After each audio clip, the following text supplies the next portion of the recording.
There's a weird arrogance with property because people live in it. They think they understand the concept. They understand the numbers, but they don't really understand what those numbers truly mean. We're joined by Steve Palise, the founder of Palise Property, one of Australia's fastest growing real estate businesses. Property's not actually complicated. It's literally just plus and minuses. The thing that I've noticed with a lot of buyers agents is they advocate for the things that works for themselves, and they don't advocate so much for the thing that might work for the client. But what are the biggest hurdles that you kind of faced along the way? I would probably say cash flow will help maintain your lifestyle, but it's not a strategy. It's to get rid of all the bullshit of people saying this is the right strategy. Is there anything that you want to tell our listeners what this book might entail? Hey everyone, welcome back to the Finance Show with Joe. As always, I am your host, Joe. This is Michael. Hey. And today we have a distinguished guest. Distinguished? Yeah, we're going to go with distinguished today. It's kind of distinguished. Yeah, I'd say so. We have with us Steve Palise. Did I say that right? I say Palise, Yeah. they say Palisa. Okay. When I was in Italy, they were saying I'll say my name wrong. And I'm like, okay. Which is hilarious. My partner's called Lisa, so she'll be Lisa Palisa. Oh my God, that's brilliant. That's perfect. We're here with Steve Palise from Palise Property, who established his business 5 years ago. He's helped buyers purchase over 2,000 properties in that time. He specializes in buyers advocacy by presenting data, numbers, and ensuring that every single buyer that comes to him is wealthier afterwards. He has written 3 books, and today we're going to discuss all of it. So Steve, thanks so much for coming on. Oh, thank you so much for having me on, man. There's so much that I want to unpack here, but the first thing I want to get into, what drove you towards buyer's agency? Now, off camera, we discussed this a little bit. Tell us how you first got into the property market.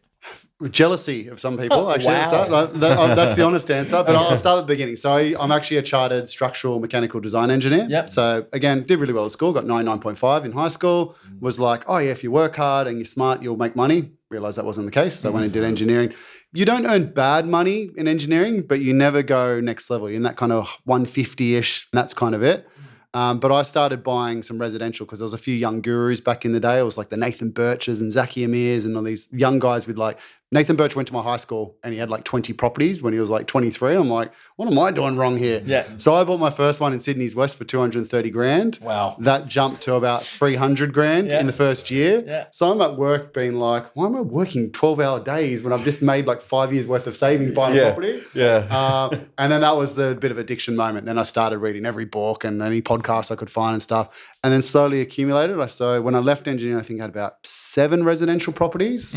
I was known as the property guy at work. Like I'd literally have the CEO of the mining company in my office every week chatting property. Yeah. And then I was going through a divorce at the time and I was kind of like, but I need a bit of a life change. Let's go. So joined a startup buyers agency, helped that grow to about 20 staff, and then had another stuff at life moment and moved overseas and started my own one. So you were operating a buyer's agency, buyer's advocacy group offshore for Australians. Yep. So when I moved overseas, I released my commercial book at the time. Yep. And to be honest, I was actually going to get a job over there in real estate just to learn another skill. And then like a lead would come through once a month from my book saying, I want to work with you. And buyers agents, we charge a pretty penny. Yep. So I was like, oh, 15 grand, cool. Let's do one of those a month. And then 1 became 2, 2 became 3. Then we started doing 5. Then I had to hire people. So when I came back, I actually met 5 staff that I've never even met, just seen them on Zoom. Because it was during COVID and there was lockdowns. Yeah, exactly. Right. Funnily enough, the UK COVID was out of lockdown and Sydney was Australia was in lockdown. Yeah. So I was gallivanting around Europe at this time while they're all locked in. But in all seriousness, the best thing that happened in my business was working remotely because it actually forced me to get like the best CRM system, implement like systems and procedures because I wasn't there anymore. Like I was off for 12 hours of the day.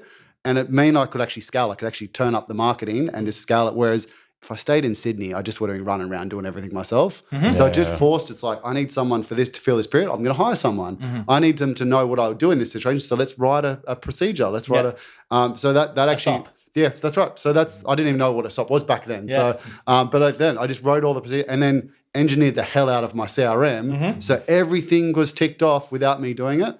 And then it became easy as just crank the socials, crank the leads, and the leads come in. It's this Runs machine. itself, basically. This is actually the funniest thing I've ever heard because, as Michael knows, I'm going through this period right now where I've literally built my own app. I've it's a web app that you could download, bookmark it and stuff. But I built all the flows myself, web hooked it all into our CRM because our CRM was so clunky. Yep. You need that ease of access if you want to be able to scale a business. You can't focus on scale or being able to help more people if you are trapped behind not so much trapped, but if you're driving around everywhere, meeting this client, meeting this client, meeting this client, you need to be able to find the time to be able to. I've got a funny story about that. So you know those companies that are like the CRM builders? There's one specifically for buyers agents. They come in like, oh, we'll set up your CRM so it makes it easy and blah, blah, blah.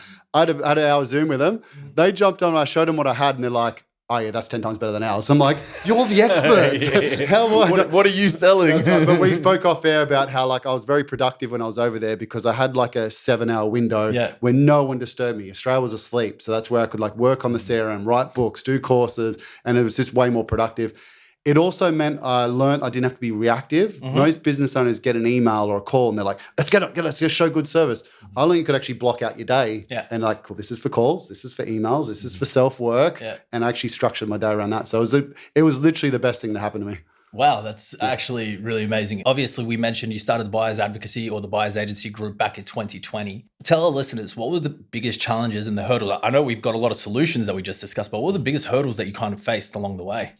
I would probably say people is the unexpected problem I had. Variable? Yeah, there's just variable you. And we spoke a little bit about this off air as well. Just what people's goals are. I thought everyone would be like me. Just cool, put your head down, get the work done, fix the problems.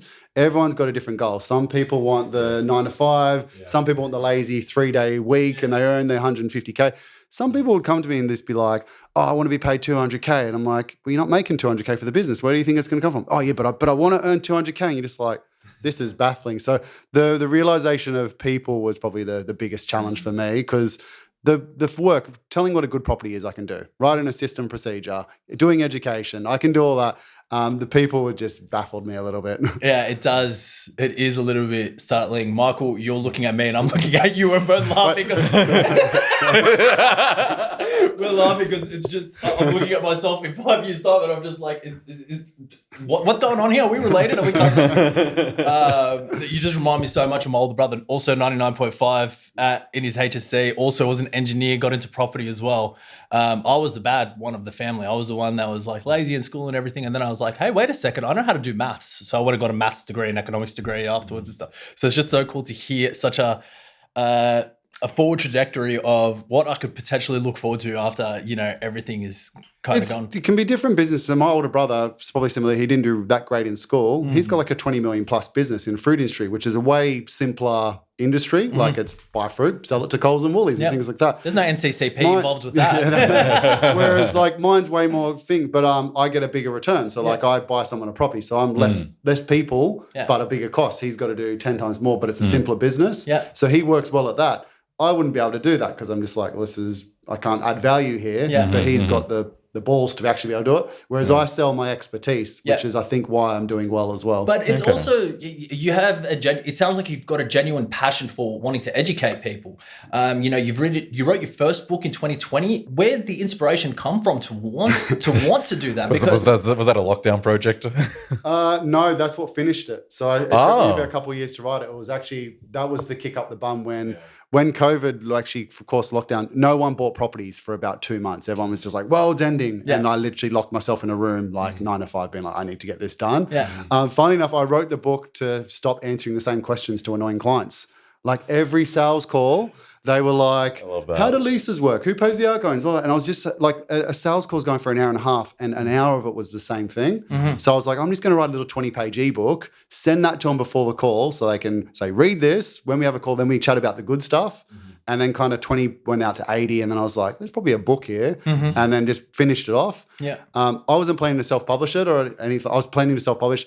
And then I was like, I'll just try send it to a publisher because I read another book and I was like, this book's terrible. Mine's better than that. Send it to the publisher and she called me back within 10 minutes and was like, you wrote a book. And I'm like, isn't that what authors do? And she's like, no, you're the first business owner that we've actually had written a word-for-word book. She's like, yeah, we can edit this and publish it. I'm like, Wow. Okay, so it got published. Well, do most of them like I assume ghostwrite and stuff like that? Yeah. But that's also why I didn't have a big enough name that I would have been able to get published out that, because normally it's like a successful business owner. They've already got a bit of a name to it. Yeah. They're selling something already. Right. I was a nobody, but she was just like, I just got to edit this. This is a really good book. And now she keeps being the one to push more books. She wants to get a 4th book at the moment on strategies. Damn. That's amazing.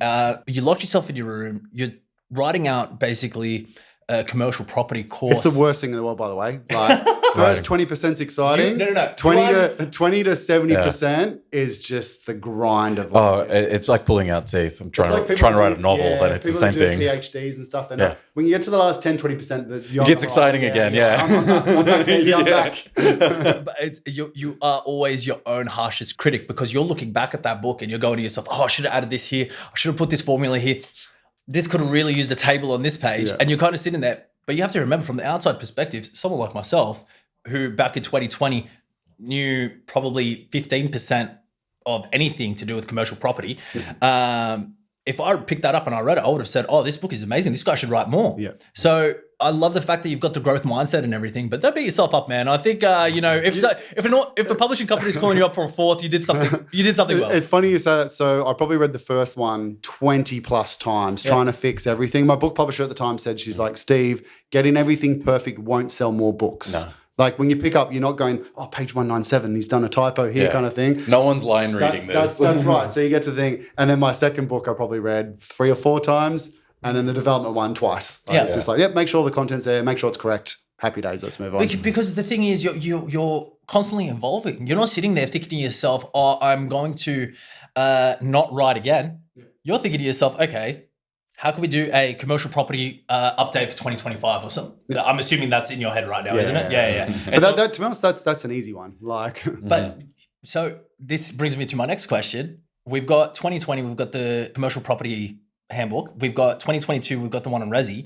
2025, we've done property development. A lot of things have changed in the property market in that time.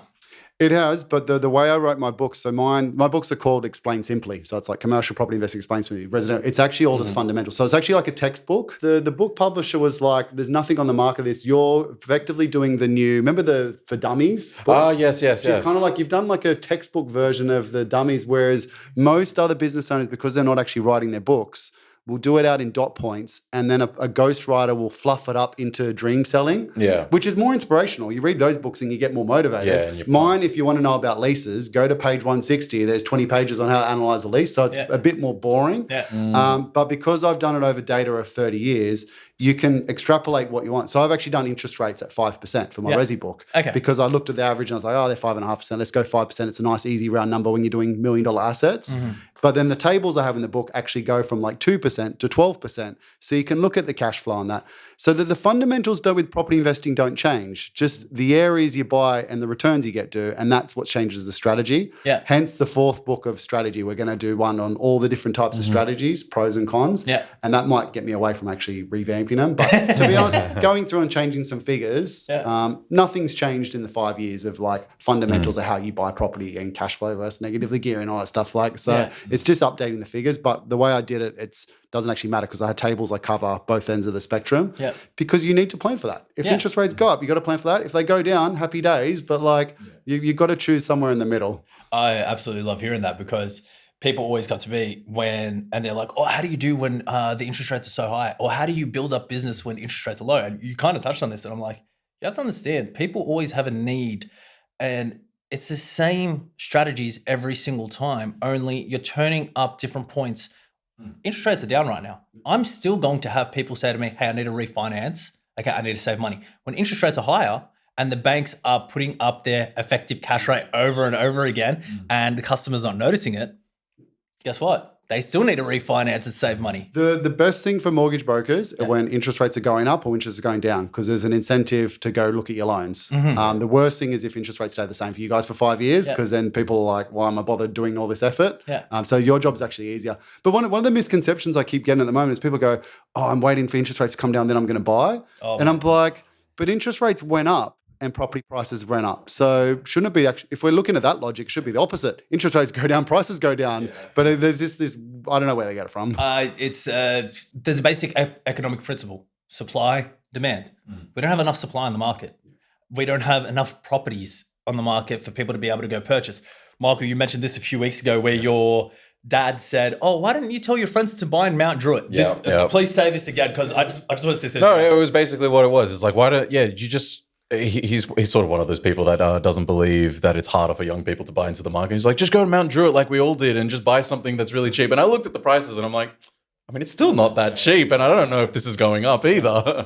I still remember what he said. He goes, "Oh, can't you just go buy a house in Mount Druitt for $400,000?" I fell over. I was like, where is this coming from, sort of thing? Sydney's $1 million ring from Bondi to, I'm pretty sure now the average now is 1.2 in Sydney. Just for a house. Yeah. Fibro, built in the 70s or the 80s. Yeah. $1 million now it costs because of the land. Yeah. Okay. Like Sydney's a very restrictive city and a lot of people don't realize that. I understand that we've got parcels of land that haven't been developed yet. There's a lot of, farmland or greenery, especially down in the southwest pocket, like Campbelltown and Oran Park, Camden, those sorts of things. But there isn't enough people jumping into the market. And this actually brings me to one of the questions I did want to ask you. There's not enough developers coming into the market and wanting to build because the risk is too high at the moment for them. And this, we will go back to the residential investing, but I do want to touch on the property development book. Mm-hmm. So 2025, you launch your new property development book. On my side, I'm seeing a lot of developers and builders leave the market. They don't want to get involved anymore because there's all these new regulations. Holding costs are through the roof. The people are less trusting to purchase off the plan these days. And then you're coming up with a book on it. So we'll take a step back. So funnily enough, people ask me, I'm known as the commercial guy, but I had 9 residentials before I bought my first commercial. So I'm not the commercial guy. I love residential because you get more leverage. I actually wrote the residential book because I got sick of people saying, "Oh, you're just going to push me to buy commercial." I'm like, no, Resi's got a place. So I begrudgingly wrote the Resi book just to show people I'm giving them both options. Yeah. And then the development one is just because people go, "Oh yeah, Resi's great, but I can make more in development." I'm like, well, you can, but there's also a lot more risk. So I was just kind of closed out the trilogy being like, look, these are your typical 3 options. Here's the pros and cons of each one. Yeah. But you got to be careful when I talk about developments.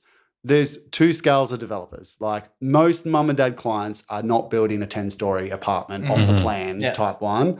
They're not doing a whole greenfield estate where they buy like 20 plots. Yeah. They're doing a very similar, this is what the basic premise of the book is, like subdivisions, granny flats, maybe building townhouses or a very small apartment block. Mm-hmm. Yeah. You can sort of do that in well-established areas. You don't necessarily have to do it in an off-plan, like a big greenfield site. Yeah. Those ones have risks, but then they also potentially have bigger margins. Correct. Mm-hmm. And that's why most developers are stopped now because the margins just aren't there. Mm-hmm. We've got a few developments at the moment, but they're high-end, high-risk ones. So we're doing like $6 million duplexes and down in Kiama and areas like that. Oh, yeah. That's the only way we can get our 20%. Mm-hmm. You try to do it in Mount Druitt, the margins are nothing because build costs have just outstripped the build costs have grown 20%. Exactly. So if the market's not moving with that, it's a lot harder to do. And like you said, holding costs and like so, that's why it stopped. That'll change though. Interest rates will come down. The demand will get even more there where people can't get in and they want to buy a premium. But yeah, let's just make sure there's a distinction between apartment towers. Yeah. That's different. That's like the big ticket stuff and the small ones. That needs to come back to 15% plus. Otherwise, why would you do it? Banks aren't funding it. We do have banks trying to create niches for, the larger scale guys.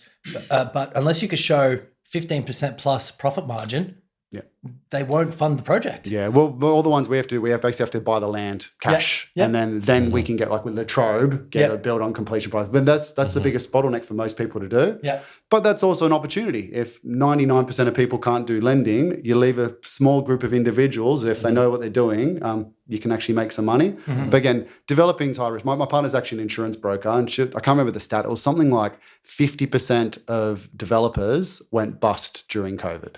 Yeah, like 50%. Like if that doesn't give you signs of risk from the start, and then you get mum and dad investors being like, "Oh, I'm going to do a development." And you're like, well, "Good luck." Good luck. Yeah, even the successful ones I know, they've all been burnt multiple times. They just kind of got back on the horse. Yeah, well, that's my dad's a developer, is a builder and stuff like that. He's had projects do well, do poorly, all that sort of stuff. But yeah, we're building now we're trying to build 3 townhouses in Quakers Hill. So we'll see how that turns out.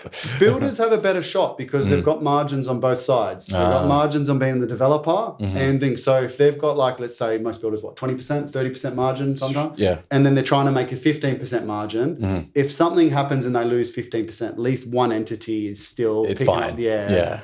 So that's the good thing for builders, and they know they can have things at cost price where they have to mark up. Yeah. The everyday investor who's got to pay cost price, it's actually tough. Like we can't make it work for under like sub $4 million deals. Yeah, it doesn't. Like, I'm just going to be honest. Sub $4 million, damn. I got a Fizo the other day from my cousin, the one in the photo frame over there, Issa. He sends me the most back of an envelope feasibility I've ever seen. And he's expecting to build 2 luxury duplexes in Belmore for $750,000 a side. Luxury. Like, he wants high end and everything. I go, you can't build a standard house for $750,000. I go, where did you get these numbers? He's not a builder. Yeah. He's a techie. And I'm sitting there and I'm like, who's building this for you? And he's like, oh, my mates are going to give me good prices. And I'm like, do you understand not that? $750,000. Not only, this is My mates are going to give me good price. but this is my favorite thing about that. Just generic statement. Oh, I've got a friend who's a plumber. He's going to give me a good price. So you're telling me the plumber who has kids, who has bills, who has his own mortgage, who has his own properties, his own ambitions, is going to spend his 9 to 5 making less money for the next 3 months because he's your mate. I've actually got a counter argument to that. Whenever I've got a friend doing something for me, I actually pay them full price now because I want their business to do well. Actually supporting your friends. Yeah, supporting them is not by getting a discount and making them work for peanut. One of the things I actually hate is pretty much every armchair investor says they want to be a developer, but they don't actually want to be a developer. They just want to tell people they're a developer and make lots of money. Yeah. The actual doing of the work, I've done it before. It's horrible. Yeah. Like, it's never a feel good. The builder never calls you up being like, great, it's on time, no extra costs. It's just 18 months of hell. Yeah. The feel good is when you make a profit at the end, if you do. Yeah. But no, they don't actually want to do that. They just want to tell people, oh, I'm doing this development and I've made a 30%. It doesn't work that way. If it was, you wouldn't be making the money. Someone else smarter than you would be anyway. There is a notion in Australia in particular where everybody has this aspiring dream to be a property developer and do these townhouse projects or do these large scale builds. I'm not saying don't go for it, but the people who are doing the best at it actually don't want other people to know that they're doing it a lot of the time because they are worried about, number one, the tall poppy that occurs in our culture, but number two, there are so many variations involved with development, with scale, with large property things that things can go pear-shaped very quickly. You want to minimize your risk, not increase it. What killed it was from like 2012, anyone who did something in like Sydney or most capital cities, the market did all the heavy lifting. So they bought this asset, it went up 20%, they had a 10% margin, they're like, I made 30%. They didn't. They made 10%. Yeah. But part of my book, I'm not a development expert. Like I've done 3, and I've got my business partner who's done a few as well. We interviewed 10 developers. So like we're claiming we're not experts. We're just like, here's all the knowledge we gained from 10 of the best developers we could find. Yeah. And funny enough, at the back of the book, we do 5 case studies of the horror stories of the developments from the experts. So there's no sugarcoating this book. The end of the book is this is what goes wrong, and like stuff like one of the case studies is he had squatters. He had his we had that issue too. Yeah. Wait, what? We had homeless people stuck in there. We had to clean up needles and stuff. But not even that, you couldn't get them out. It took him. Oh, you couldn't get them out? No, we got them out. Court hearings to get them out. Like, oh wow! Oh, because squatters' rights and stuff like that. So there's just little things like that. You know, you think about. Another one, just the boundary line was wrong. So like they didn't do enough due diligence. Completely stuffed the project. Just the boundary line being 30 centimeters out changed everything. So I went on your website last night. And I noticed something in particular. Now, I don't know how often your website gets updated, if it's a live feed or anything like that, but there was one key statistic I noticed, and that was 1 in your last 14 properties that you helped buyers purchase was in Sydney. Everything else was in Perth. All the other things were in Brisbane. I think we had 1 in the ACT there somewhere. Can you highlight to me, why do we have a lot of people from the East Coast purchasing out west, or why they got not out west, but west of the west? The real west. So good pick up. We actually purchase a little bit more. It's about 70% of what we buy is a mix between Brisbane and Perth, and then the other 30% is a mix between Canberra, Sydney, and We occasionally buy in like Melbourne and Adelaide or regional, but regional for commercial typically needs an X factor, i.e. like medical tenant, multi-tenancy, some big value add because you're taking on extra risk from being in the regional area. Those come from our social media. So we post around 3 or 4 a week on social media and they just get doubled up on the website. The annoying reality of it, if I post the stuff that we're buying in Sydney, it doesn't do well on socials because it's like, look at this bulletproof 4.5% yielding warehouse we got, and then the other buyers agents are plugging 7% crap they're buying in Mount Isa. Like, and it's like you don't get any traction. So like that's the social media team pick and choose a little bit there. But in reality, the stuff we buy, like North Sydney, for instance, 0% vacancy rate for commercial industrial. Wow. Like Brookvale, where I live, 0%. So you're like, well, why doesn't everyone buy there? Budget one, you got to spend $4 million to get a warehouse and you're getting sub 5% yield. And then this goes on to the question of, well, why would you buy Perth?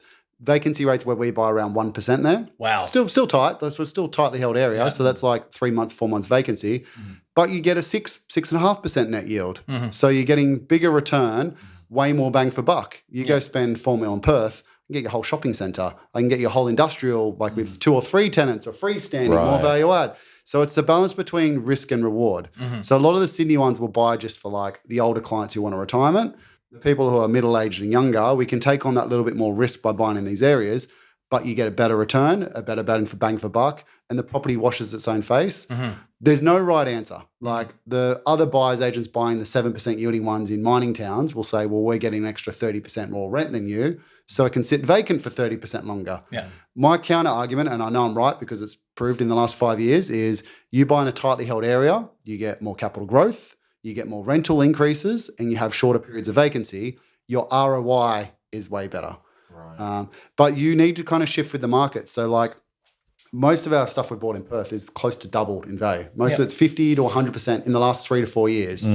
We're not going to keep buying there if that keeps occurring because we're going to get to the end of the growth curve. And that's why we've got a keen eye on Adelaide and Melbourne and Sydney because all of a sudden the yields are getting closer. Like you were buying Perth for 5.4%, buying a 5% one in Sydney all of a sudden becomes way more attractive. But again, the questions I always ask when I get a client is, what are we trying to achieve? Over what time frame do we want to do it in? What do we have to work with finance? Which is, to be honest, normally the one that dictates it. It's normally like, I'm out of servicing, I need to buy commercial, get a lease stock loan. That was going to be my next question. versus what your risk profile is. So like an example, I just bought a little shopping centre for myself in Brisbane for 3.175 mil, 8 tenants, nothing special about the deal. 6% net yield. I could buy other ones for 6.5, but big land play, 3,500 square metres, next to a public school, next to a primary school. In the last 10 years, I only had 2 vacancies, longest period of vacancy, 6 months. That is because I got a child and I want to park my money in a reliable asset so I can keep travelling 4 months of the year. So it's like, it's this way of business profits, and I sold some residentials, get that. It's going to be paid off in 7 years just because I put a 50% deposit on it. That I could actually, I've got a team of 20 people. I could buy a really cool value add or a high risk, high yield. No, I'm busy enough with work. That for me, my risk profile, perfect. For 25-year-old Steve, terrible. Let's get the value add. For 65-year-old Steve, all right, probably could do better. Probably could buy a lower risk one with less issues. So it's just balancing those 4 kind of parts. You brought something up there. Could you explain to our listeners that just because a buyer's agent is advocating for 9-10% yield or whatever it is, you might not be able to buy there because, would you be able to explain the postcode restrictions? Because I've explained that thousands of times. I need someone else to be able to. Lenders are just assessing risk. They're literally giving you a big bucket of money. And this is also why you have a bigger deposit with commercial. Because they know if shit hits the fan, like they want to get their money back. And that's why you typically need a 30% deposit. Or if it's a lease stock loan, you need a 35, 40% deposit. So they're just really mitigating risk. That can be through postcodes and like the state. Weirdly, it can also be between where they're too heavily leveraged. So if they own too much industrial in Queensland, they're like, let's stop doing that. We're too leveraged there. But normally they'll just look at the asset and certain types of assets, not even just postcode. They'll put a high risk on like a petrol station, for instance, because it's one-dimensional. They've got land contamination. Office spaces, they have a high restriction. So that'll kind of do. I don't really have to deal with that because I'm buying really in-demand properties. I'm buying suburban retail, industrial in really, really tightly held areas. But the other buyers agents, they always get short valuations or the banks don't touch them. Or then, like you mentioned, need a higher loan-to-value ratio. But again, it's just matching up what the client actually needs. I always focus on long term. If the property is going to be more demand in 10 years' time than it is now, I'll buy it. I don't care that you're getting a 7% in Mount Isa. Vacancy periods are 1 to 2 years. It's not a 7%. If you lose your tenant, it's a negative 2 or 3%. I'm going to give you the best niche story. So I helped fund the purchase and refinance of a nursing home recently. Based in Sydney, $8.2 million property. And we had to guess how many banks were able to fund this? We did a lease stock application. Probably a couple only because it's a specialised asset. Four. All the big four. So when it comes to the big four and big four lending, what do you need to have? Clear tax portals, no adverse history, all these things. The sponsor, our director at the time, was owed money from one of his, he was listed as a creditor for a building company that went into liquidation because he owns a separate business and he was purchasing this as an investment. And so that pops up and they go, oh, why is he, asking for this? Is he not getting paid his invoices? There was hell on earth to get this deal funded. But we got it funded. People don't realize that just because something is attracting an extremely high yield or because it's, it's a cheaper price, it might be cheaper on purpose. Just because something is $300,000 and it's netting a 9% yield does not mean that the banks are going to give you a 70% loan on it or a 65% loan on it. You need to always be able to speak, and this is where I'm going to do my shameless plug, speak to a broker that has dealt with these sorts of things before. I don't understand people who don't talk to brokers. Like it's free. It's free. Go waste their time. Like, even if you're going to go behind them. We are a phone call away. Yeah. And that is the truth. Go speak to a broker. Shameless plug, yet again, it's simple.com.au. We are built here. We are here to make it simple. Like, I don't know. But people, it's the same thing with buyer's agents. People go, well, I would pay you X, Y, Z. I can just go do it myself. I'm like, well, I still make mistakes after 2,000 acquisitions. So good luck on your first. I hear that all the time. And, why would you use a buyer's agent? A buyer's agent from 9 a.m. to 5 p.m., a regular buyer's agent, not someone like yourself, they're looking at properties all day, analyzing statistics, working with the budget, making sure that certain property fits your profile. If a property doesn't fit your profile, okay, and you're sitting there and you're going, oh, this one's good, you're going to waste your own time, okay, not speaking to a professional. One of the unspoken things with buyer's agent, I call it the kick up the bum factor, is I save you from 6 months sitting on the couch with your partner, scrolling through realestate.com, looking at pretty pictures. Yeah. Like at least someone's been like, here's the deal. You need to give me a reason why you're not buying it. And then they kind of like, and then it just gets them going. And then if the property grows by 30 grand, cool. You've paid for yourself. Yeah. The best time to purchase property was yesterday. The next best time is to purchase today. If you're sitting there on the couch doing 6 months worth of research, the property that they presented to you, and you said it best, has already grown in that capital growth that you spent on the buyer's agent. All you're doing is purchasing your time back. Yeah. Okay. How much is your time worth? How much do you your value, your stress? Those sorts of items are very important. Yes, you can do it on your own, but is it going to affect your everyday life? Are you going to be sitting at work stressed because you don't know if your offer's been accepted or not? Do you know if the real estate agent is reputable? The person that's selling it, the person that's presenting the property, are they, giving you fake offers or fake bids? Perfect story. Property, me and my wife were purchasing in Coogee. We wanted to live in. We put in an offer, 9 minutes before auction, 9 minutes because it was an emotional buy. It was next to my in-laws where they live, an apartment. And then 4 minutes later, I've literally sent the contract to my conveyancer. He's looked at it. He's gone, no, get all this out. Rescind your offer. Rescinded it 1 minute before auction started. Yeah. That agent took our offer, the one that was in the email, and started presenting it to people. The property's still not sold. Started presenting it. This is what I got offered. This is what I got offered. I'm not accepting $1 over this. She's lost the listing now. Yeah. But that is an example of where we could have used a buyer's agent, to research the area and tell us earlier than a day beforehand, hey, there's this auction for the apartment next door to your in-laws. There's a weird arrogance with property because people live in it. They think they understand the concept. Yeah. But I could remodel my kitchen. Like I'm competent enough. I think I could spend 3 months like learning the trades, doing it, and redo my kitchen and probably save 10 or 20 grand. But why would I do that? Like it's something simpler than buying property, but people for some reason go, I'll do the big financial risk one myself, but not the trade. Yeah. I've never understood it because people like they think they understand the numbers, but they don't really understand what those numbers truly mean. Like they're like, well, subtract this from this, and it's like, well, it goes up in value. It's like, okay, but well, have you considered all the costs that go into it? And like you said, holding costs and all those kinds of things, the hidden fees, yada yada. Residential, I get a little bit because It's a bit more straightforward. It's not straightforward. It's just less complicated. I explain it like a bit of a staircase. Right. So like Resi is your 3 or 4 steps up. As long as you Okay. don't do something really stupid like buying a flood zone or a mining town or a termite riddled house or whatever, there's a few steps you can fall down on. Yeah. Long term, you'll be okay. Yeah. But again, why would you do that long term strategy when you can get someone who's an expert and makes you money in the short term as Right. well? Commercial, you're like 20 steps up because you got lease review, contract review, tenant interviews, road and traffic analysis, vacancy studies, occupancy studies, credit history checks. You're going to P&L statements. You're going to rental ledger. Like there's literally 100 things where it takes like 30 hours to actually do it. So you're 20 steps up. Right. Development, you're 30 steps up. Oh, man. It's way more things that can go wrong that are out of your control. Do you see the pain in my face whenever we say the word development? Just because someone It's a glorified word that we shouldn't be talking about. it's an over glorified word because I'll have somebody come to me and they'll be like, "How I want to do this? Have you done a FISO?" Oh yeah, here. They give me the back of the envelope, and then I show them one of my FISOs, and they're like, "Oh nah," and I'm like, "What do you mean, oh no? This is the data." So we do FISOs for clients in Policey Property, and it's 9 tabs long, and it's like that's like all the. So we do, and literally we've yet to have someone who we've charged to do a FISO that's actually gone through. So which is a good thing. Like we've stopped people from making a mistake, but we've probably done 30, 40 of them now. Wow. Not one has been profitable. Wow. Yeah. So they haven't even gone ahead with it. No. So they've paid a couple grand for our FISO and went, oh yeah, I'm not doing that.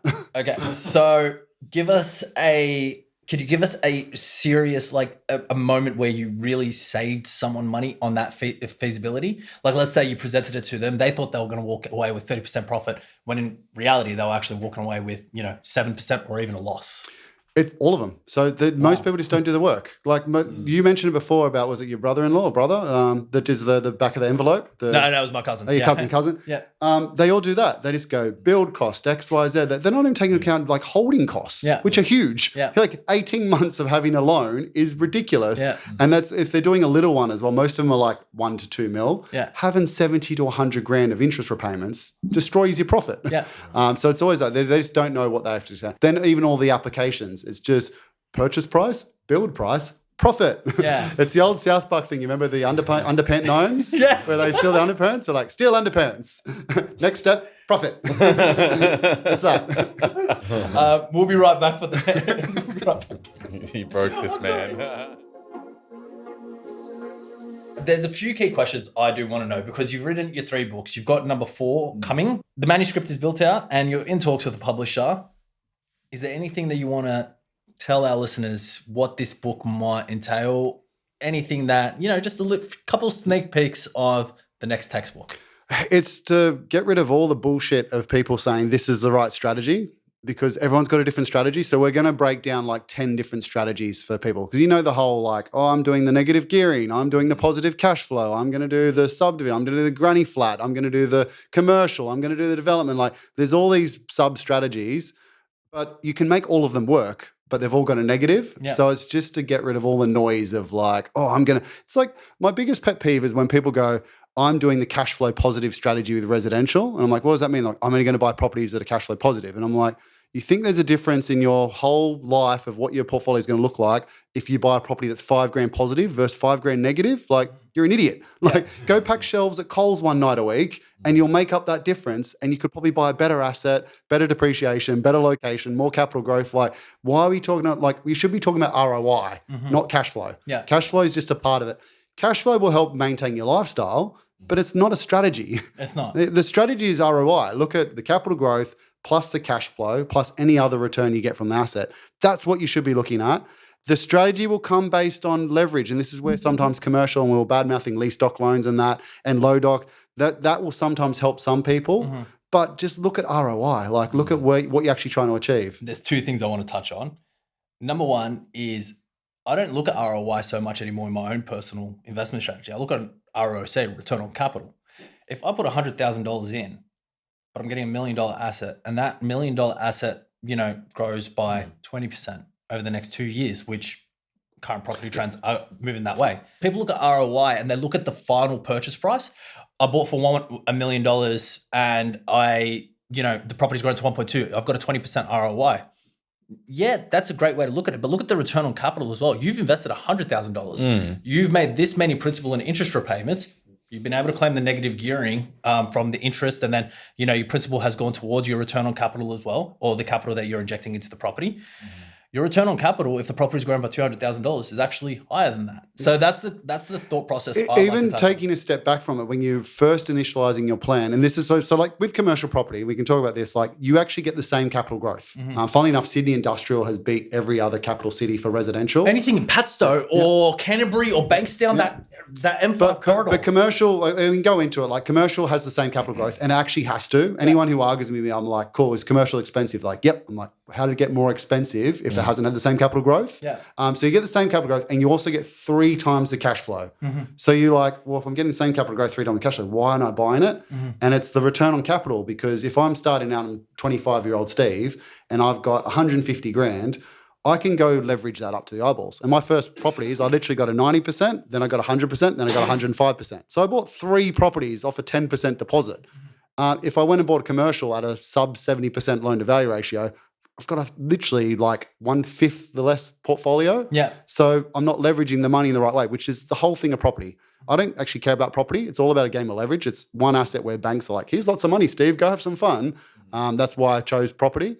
But that's the crux of the start. And then like you said, then you look at the return on capital after that, and that's where your plan plays out. Yeah, and I think this is key. Like this is free advice that you're basically giving to listeners. And I wouldn't even call it advice, but free tips in the sense of don't listen to every single TikTok ad that you're getting hit with. Only ours.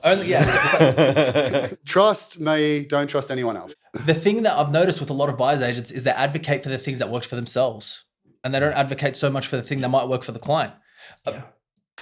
People take negative gearing as a strategy, and it's my least favorite thing to use as a strategy, because you still have to make the repayments up until it's tax time. Yeah. It's not, oh yeah, just negative gear the property. What does that even mean? Yeah. What are you going to do for the whole year? If you are a salaried employee, negative gearing your property is, not the smartest thing in the world, because you don't see those returns until the end of the year. If you are a small business owner and you want to possibly decrease your, your overall profit because you want to claim back interest and increase your cash flow, maybe negative gearing is a smarter strategy for you. Anyways, I'm nerding out a little bit here, but you can hear where I'm going. The only positive to negative gearing is if you're buying a property that you think's negatively geared is going to outperform a positively geared one. That's the only argument you can actually make. Otherwise, you're still losing money. Yeah, and you like it's to me, it's just don't listen to these catchy hooks all the time. Kind of delve deep into it and understand what your cash flow is. Basically, what I'm trying to say is don't buy property on emotion.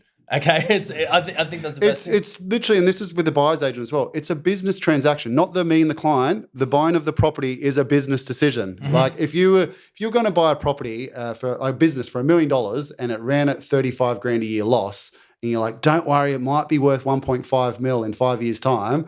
Most people aren't going to buy that business unless there is something you can do with that business. Like, oh, and I'm going to bolt it onto a mortgage broker and it'll make a profit that way. But for some reason, property, we've got this sit and hope. I'm being a bit facetious. That still makes sense as long as there's data to indicate that it's going to do well. You buy an Amazon, they run at a loss, but that's because they're building lots of warehouses. You're like, I can see some effort on the horizon coming. Yeah. So it's balancing that. It's just literally a business decision, because it is. So in your textbook, bring the question back.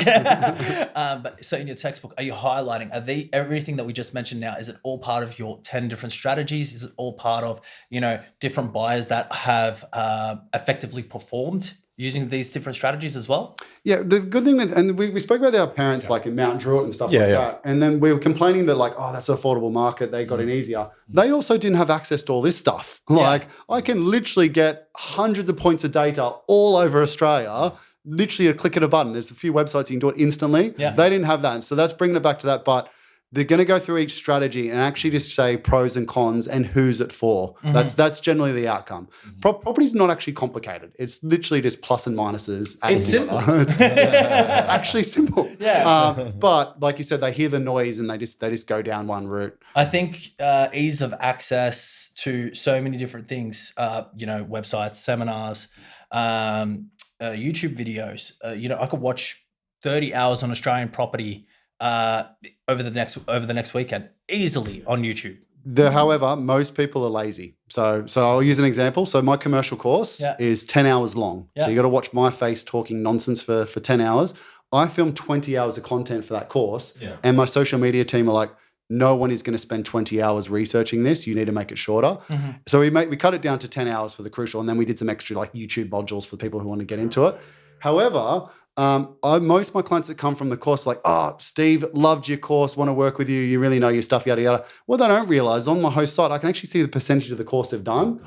Pretty much all of them have done less than 30%. Yeah. Really? But yeah, so they get to like the due diligence section. They're like, this is over my head. I'm just going to get Steve to do it. They must have been the people that didn't go to the lectures at uni. But I'll admit, I'm not going to sit there and watch at night. I've got a 2-year-old. There's no way with my partner and 2, I'm sitting there at night time for 3 hours, which I need to compress with. So people are just lazy now as well.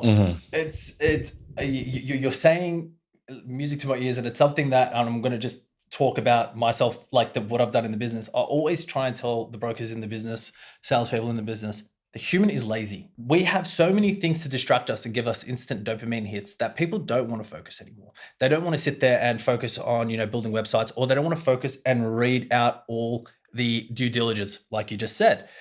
You need to be able to create that ease of access as well so that people keep coming to you. And the reason I bring this up is the buyer's advocacy market is getting extremely busy. Okay. You've created the ease of access by giving your course out for free, And my books are free as well. So I've given out 50,000 books now.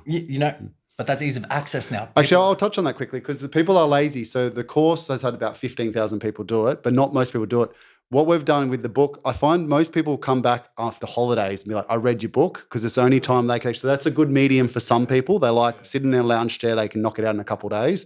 Then we're going to do an audio book, but me kind of reading out a textbook didn't really make sense. So we did like the first 10 episodes of my podcast series are us going through the book, but in a conversational. So we've got like a host and it's like this, we have a bit of a chat. So we've got the books in front of us. And we're literally like, okay, we're going to talk about leases, make sure we say this. So it's kind of like a university, like a tutorial or something like that. So the same 10 hours is there in 10 podcast episodes as the course, but I know 99% of people are listening that way because like I listen to Hormozy on the drive in today to come do this podcast. So it's just a bit easier. I'm not going to buy his book and read it just because of the 2-year-old, no chance at all. So you just have the mediums that work for some people. I actually can't listen to Hormozy, funnily enough, even though he does motivate me quite a bit. I can't sit there and listen to 20 to 35 minutes of him talk, and I don't know what it is. I can rewatch Harry Potter a million and one times. Not rewatch it, sorry, re-listen to the audio books a million and one times. I cannot listen to Alex Hormozy for 35 minutes at a time because I feel like he has created it at such, and I'm not bad mouthing him, but he's created it at such a generic level that I'm just like, okay, like Alex, I know that, can we move on sort of thing? You're just not his target audience anymore. I guess so. Well, you kind of passed it. So I was literally just listening to the 100 million money model things because I hate Kim and clients and other people. Oh, I got to listen and listen. And like you said, it's just like, it's all right. Like the Diary of a CEO bloke, I've listened to his episodes with Hormozy for 2.5 hours and I've loved that stuff. I don't know. I just had to touch on that for a second. You need the back and forth. It's the same as like back in the day, I used to listen to Joe Rogan when he interviews a scientist. I always did that on a car trip because they were long episodes. So it turned like 2.5 hours go really quick. On the way to Kiama? But without that, if it's just one person talking, it's like I went down the rabbit hole. Andrew Huberman. Yes. I love him. Yeah, but again, after half hour, he gets hard because it's just him talking. But when he interviews someone, it's all right. Imagine so this was the last trip I went on, last overseas trip. We went to Argentina, okay? And we did the hiking through, what's it called again? Patagonia. So imagine we're driving from like small town to small town, okay? 4 hours at a time. And she has to listen to Alex Huberman the whole way. And I'm like, you hear cold therapy is good for you. She's like, this is the worst car trip of my life every single time. But I'm leaving you. Yeah, pretty much. I'm leaving you at the top of the mountain and I'm walking down on my own. You figure out your own way. I got the opposite problem. My partner's an ultra runner. So every time we go on holiday, she's like, oh, let's just run 30 Ks up to the top of that hill. And I'm like, no, I love that stuff, man. I love that stuff. Okay, I want to ask you some rapid fire questions, if that's okay. 100K deposit. Where are you helping someone buy? Geelong. 250K. Commercial Brisbane.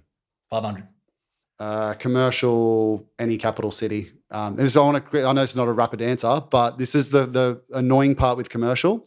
Residential, you pick the suburbs you like in certain brackets or versus the risk profile. You don't get to do that in commercial. So like, funny enough, someone did a Resi course, one of the well-known like Resi course educators. Like, it was great. He told me all the keys to the secret of how to choose the hotspot. And then all the people from my commercial course would be like, you don't really tell us where to buy and what suburbs. I'm like, well, it can't because it changes based on your budget. And there's no definition of what a good property is. So let's use like Perth. Like, we'll buy in Perth. There's a 1% vacancy rate and you've got a 500 grand deposit, which will get you a 1.3 mil warehouse. I could buy you in 5 kilometres from the CBD and get you a really tight vacancy rate, a body corporate warehouse, single tenant, co-op, ticks all the boring boxes. Or I could go down to Rockingham and get you a freestanding warehouse with 2 tenants. And the one close to the CBD is, say, 5.4%. The one down an hour south is 6.4%. Which one's better? There's no actual right answer. They've both got a pro and a con. And you've got to make that decision on a case-by-case basis. My little shopping centre I sent to 2 clients and they didn't like it because there was nothing special about it. And so that's the hard thing. Whereas with most residential, you can put them in a bucket risk category and you know your suburb and then you just keep an eye on the market, offmarketrealestate.com and see what comes up. Commercial, you don't kind of have that. And that's why, to answer your question, that's why I said everywhere. But Perth, you'll get an awesome bang for the buck at the moment. Favorite meal? Favorite meal? Oh, chicken schnitty. Classic. Best way to wind down? Swim in the ocean. Morning or night person? Night. Although I've got a 2-year-old, so I've been waking up at 4 a.m. the last year. Tropical vacation or winter? Oh, I'm a heat guy, but I love snowboarding. I actually met my partner skiing and we got engaged in Italy in the Dolomites. So nice. like both. But ocean, I live in freshwater on the northern beaches. Yeah. Okay. And the suburb that gave you your most wins or city? For me personally, Western Sydney, so Blacktown and those areas, because I got in early at 2012. For clients in residential, it was probably the southeast corridor, the Logan kind of area where we're buying houses sub 300K. And then the last 5 years, they're 650 plus now. So again, it was just quantity. I've literally bought 200, 300 plus residentials there and everyone had a good time. That's fantastic. Not claiming that's me. That's just the market was very the kind. market But happened. we saw vacancy rates, days on market were reducing. It was the right time to buy them. Always remember, guys, general advice on this channel. If you need specifics, speak to your go professional. out and buy an Eagleby in Logan, no matter what the price. Pay $1 million plus. Don't worry about the yield. Don't worry if it's got termites. Go ahead, guys. Steve, thank you so much for coming on. Where can people find you? Bit of a social media all over the place. So just type in Steve Palise or Palise Property. My YouTube channel is the one where we've got a lot of kind of nuggets. But Palise Property, all my spreadsheets, books, course, podcasts, everything's free on there. You can go to town and spend 30 hours watching my face. Well, thank you so much for coming on. And if you need any help with your finance, if you're looking to purchase residential or commercial, you can visit us at www.itsimple.com.au. And they're free. I cannot stress how much they are free.